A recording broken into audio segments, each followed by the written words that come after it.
So it won't take too long. You can continue the conversation afterwards. Thank you very much for coming tonight.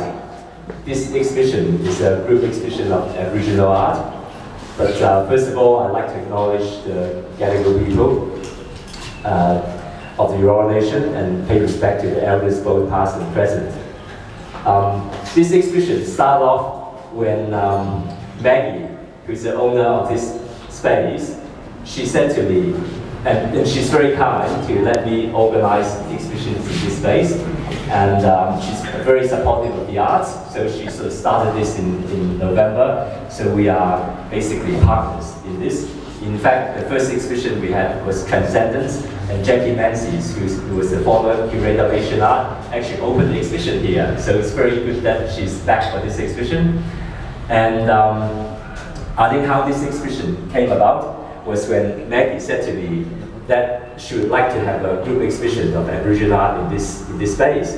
So I said, of course, let's do it. So, and essentially we put together a variety of work so that she's also got a lot of friends, Chinese friends and clients who are interested to get to know more about Aboriginal art. So we put together a show from various communities.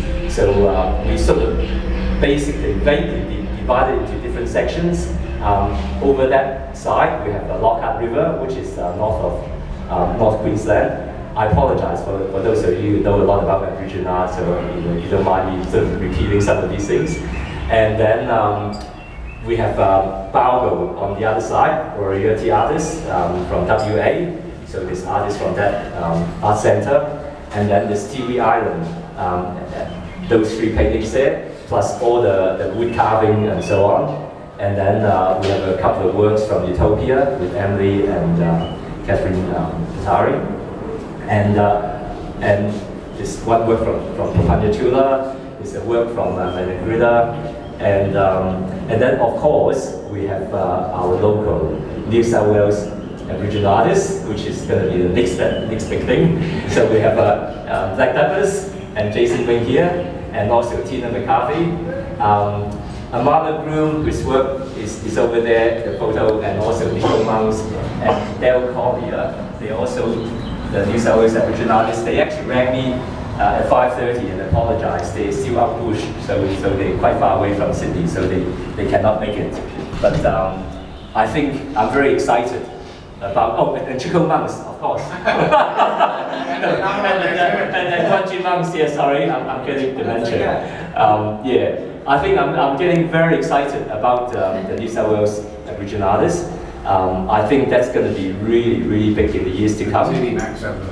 Yes, of course, yeah, that's right, yeah. You know how Bumali, we have like an anniversary last year, and all the artists from Bumali are really top artists now. So to me, this is the second generation of Bumali. So they've got to come up with a name for themselves. So yeah, watch this space. There's more big things to come. But to open this exhibition, there's no other than John Mandai, OAM. He's a fantastic curator of Aboriginal art, an authority on Aboriginal art. So I thought, who better to open the exhibition than to get John Mandai, and I'd like you all to welcome John.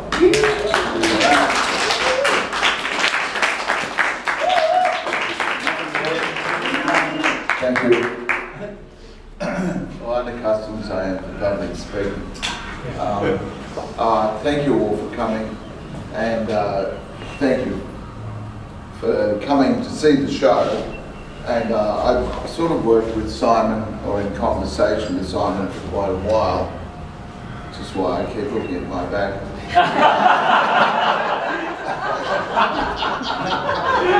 I always say the dealer is the devil, but sorry, no, that's just someone else. Just someone else, yeah. That's it, someone else, yes. Well, the devil is the details in the devil. The devil is in the details. And the details are that this is very good cross-reference of a group of artists. It's called Spiritual Connection, is the name of the show. I've had very little to do with the choice of artists and that here. This isn't really my show, but I said I opened Tina McCarthy's exhibition, which is at Simon's other place at Bondi Junction the other day, and I said I'd do this as well to see what was going to come out of the woodwork here. So what's really good in this show is there's a whole set of modest artworks that no one's, because of the way it came together, no one's trying to have the biggest clitoris in the room either, by having, you know, quite often happens, you put a show together and someone's trying to, say, drag this huge painting into the room, or a huge construction that will occupy half the space, and so no one else gets a look in. So the spiritual connection is really about people coming together. The real sense of curating is really about bringing people together to come together to make art, or to take part in a cultural event or in a conversational event. Because the real problem of the world is really not about who can paint the brightest colour or the biggest construction. It's really about how do people talk to each other and how do they converse with each other. And that's the real art of living. That's the real art it's the real art, the real skill of human beings is to do those things. And Simon's story has stolen some, like under a bit, with the people, the numbers of people here and the diversity of things is pretty marked. The other day I was sat in on the judging of a major law firm that decided in their reconciliation action plan they would put up the money for a major Aboriginal art prize, or art award is what we call it. So we asked lots of people to go in that. In fact, Black Douglas is one of the artists in that. But we aim for a major artist doing incredible work at the moment. That's why it's called an award rather than a prize. A prize is what you win down the road here to the pub, the meat tray, or whatever, or the chook raffle, or the bet you put on the horse.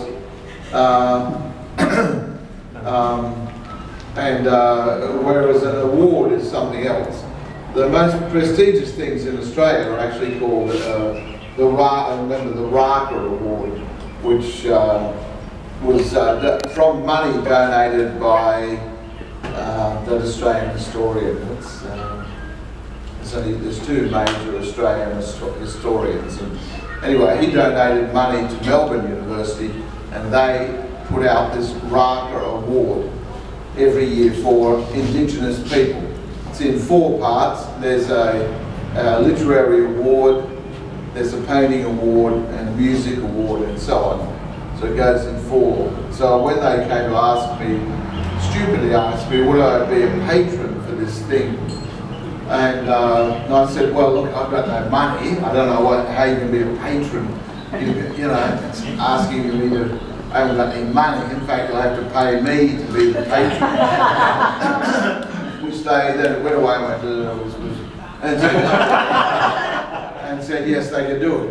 And when we were having this discussion, we're on something like the 54th floor of a building in Circular Quay with a view. That's their offices for, you know, they've got 20 floors.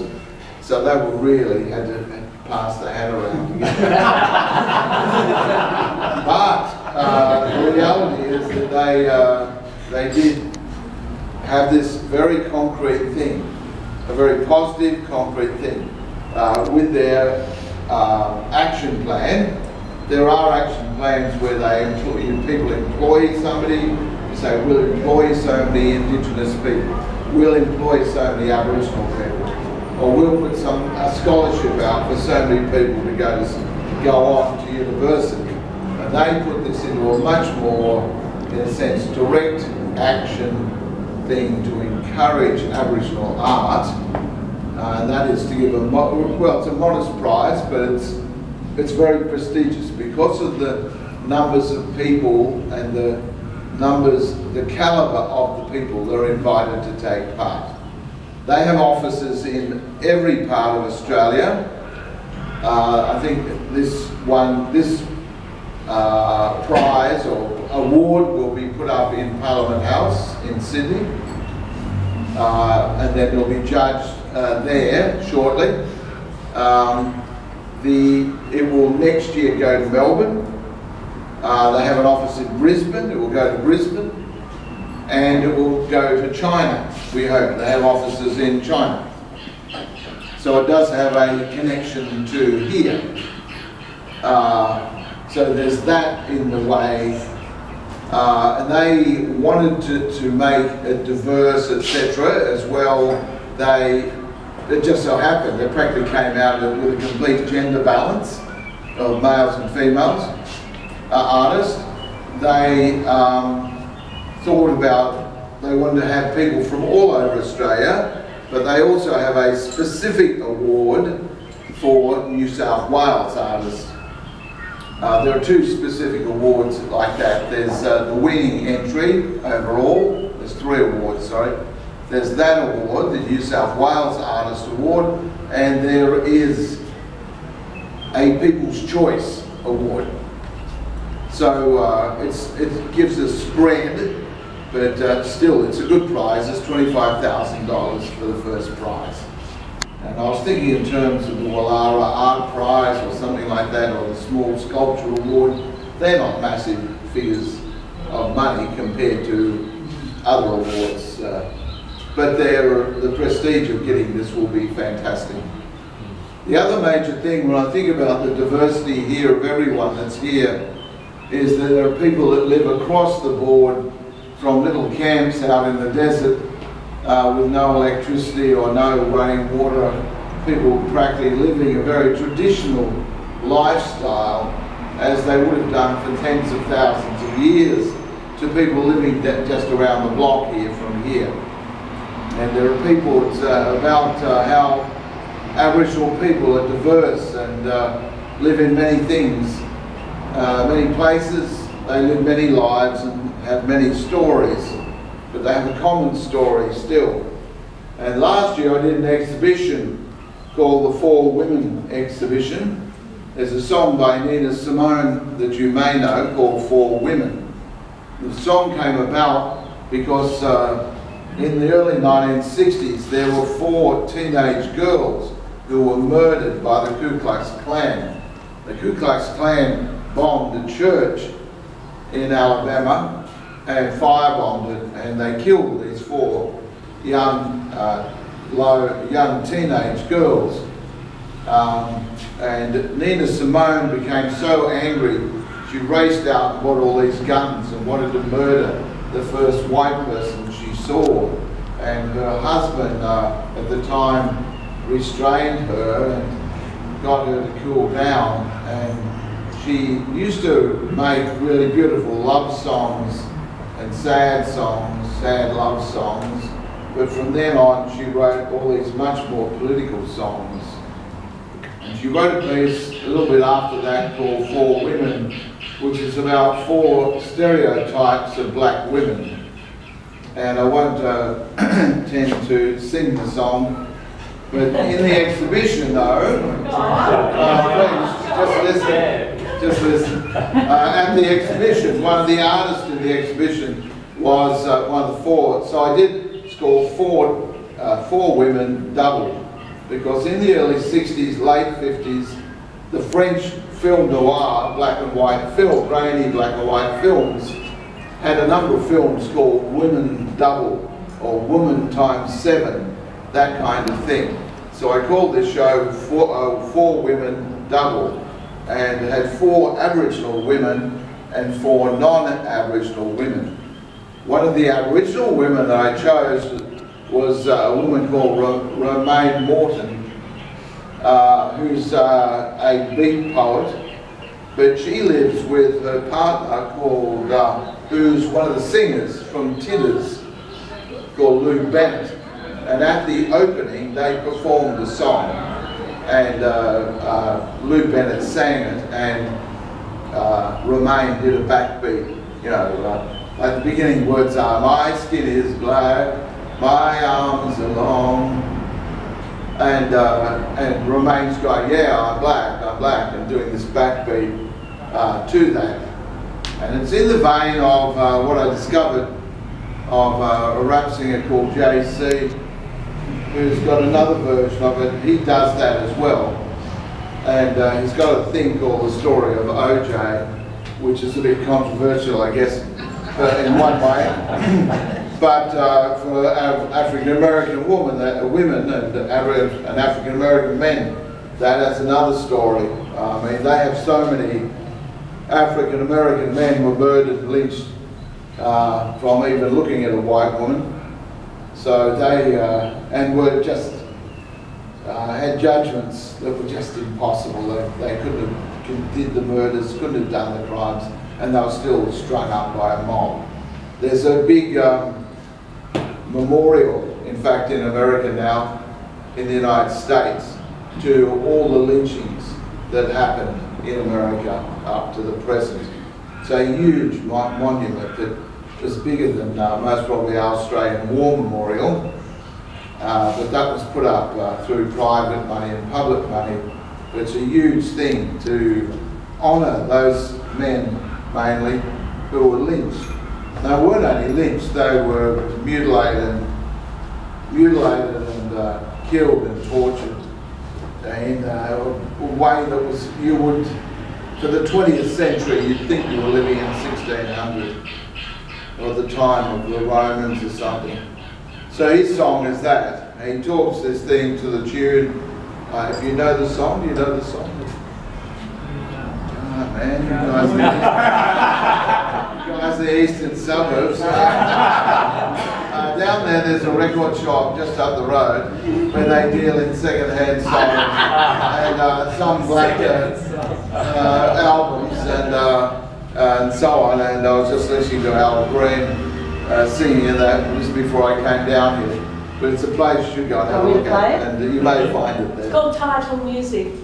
Yes, and these guys found me there as I was trying. I went inside, these two women came up and I was trying to recognise them. They said, oh, we're just going to listen to you on the road. And I said, all right, well, I'm just trying to get it. Thank you. That's okay. Keep going. My arms are long. You ready for me to fade it out? Just for the first verse. My back is strong. Strong enough to take the pain inflicted again and again. What do they call me? My My name is Aunt Sarah.